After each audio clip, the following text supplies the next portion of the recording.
बिस्मिल्लाहिर्रहमानिर्रहीम। अस्सलाम वालेकुम नाज़रीन, मैं हूं जमशेद अंसारी। नाज़रीन, मौलाना फजल रहमान साहब एक बार फिर मुल्क की सियासत में एक्टिव नज़र आ रहे हैं, मुतहर्रिक नज़र आ रहे हैं और एक बार फिर उन्होंने इस्लामाबाद आमद का इंदिया दिया है। उनके इस बयान को देख के चंद सीनियर सहाफ़ियों और तज्ज़ियाकारों के जज्बात एक बार फिर से मचलने लगे हैं और वो इमरान खान साहब की रुखसती के ख्वाब देखने लगे हैं। चुनांचे एक ऐसे ही सीनियर सहाफ़ी हैं मुजीबुर रहमान शामी साहब, उन्होंने तज्ज़िया किया है कि आज के हालात और 77 के हालात की रिज़म्बलेंस या मुमासलत या एनालॉजी क्रिएट करने की कोशिश की है और इमरान खान साहब को मशवरा दिया है कि इमरान खान साहब के ख़िलाफ़ 77 की तरफ पे PNA की तरफ पे पाकिस्तान कौमी इत्तेहाद के तरफ पे एक तहरीक दोबारा शुरू हो सकती है।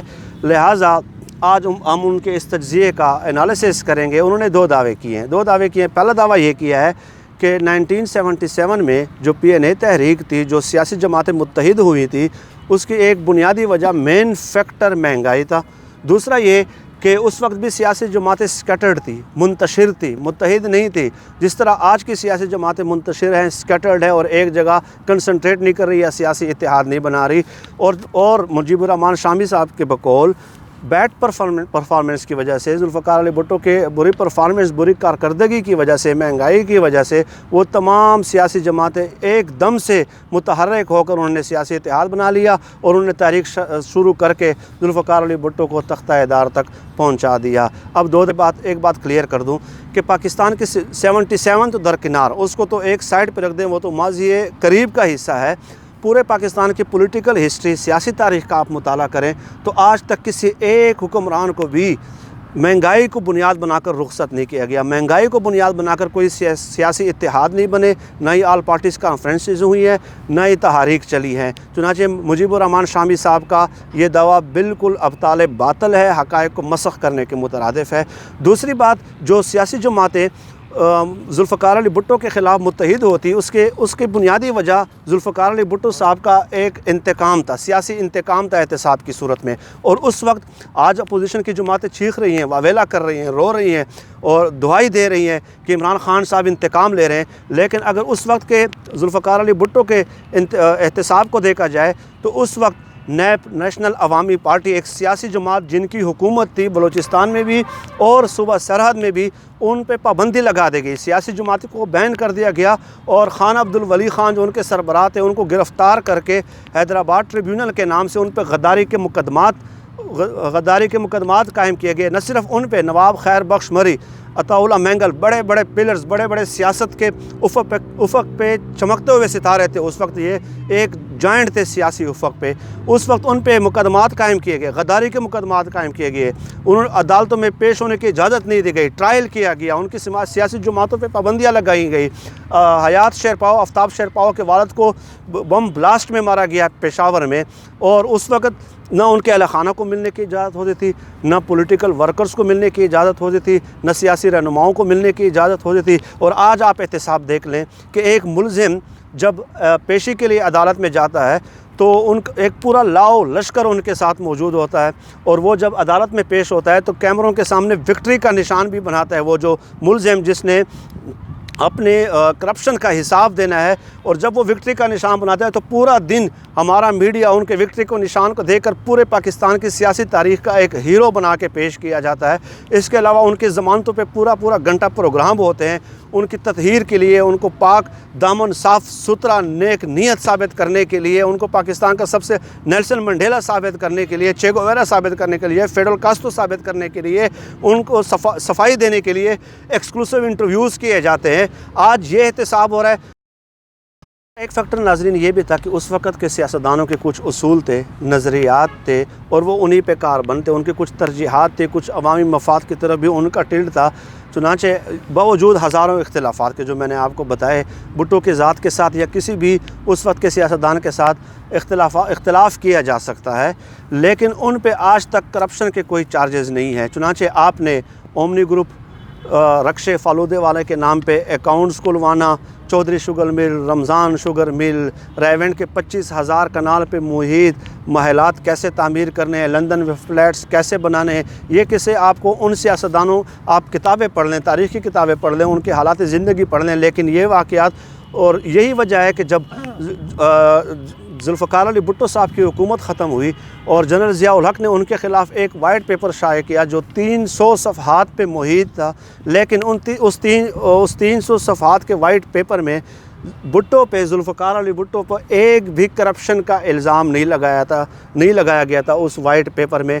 تو اس وقت کے سیاستدانوں کو یہ omni group, Chaudhry sugar mill, Ramzan sugar mill, London flats, Raiwind Mahal, ان چیزوں کی لت نہیں پڑی تھی، اس لیے چند چونکہ ان کے اصول تھے اور نظریات تھے اور اس وجہ سے بھی وہ اکٹھے ہو سکے، انہوں نے تحریک چلائی۔ لیکن جو سب سے اہم فیکٹر ہے جو میں آپ کو بتانا چاہ رہا ہوں کہ 7 مارچ 1977 کو الیکشنز کا انعقاد ہوتا ہے، الیکشن کا اعلان ہوتا ہے اور یہ 9 سیاسی جماعتیں ایک دم سے اکٹھی ہو جاتی ہیں۔ ان کا خیال یہ ہوتا ہے کہ چونکہ ہم 9 سیاسی جماعتیں، اس لیے ہم الیکشن میں واضح اکثریت سے جیت جائیں گے اور ہم اقتدار میں آ جائیں گے۔ یہ اقتدار کے متمنی تھے، اس لیے وہ جمع ہوئے۔ مہنگائی فیکٹر نہیں تھا اور 2-3 فیکٹرز جو میں نے ابھی آپ کو بتائے وہ بھی ساتھ تھے۔ چنانچہ 7 مارچ کو جب الیکشن کا رزلٹ اناؤنس ہوتا ہے تو 36 نشستیں ملتی ہیں۔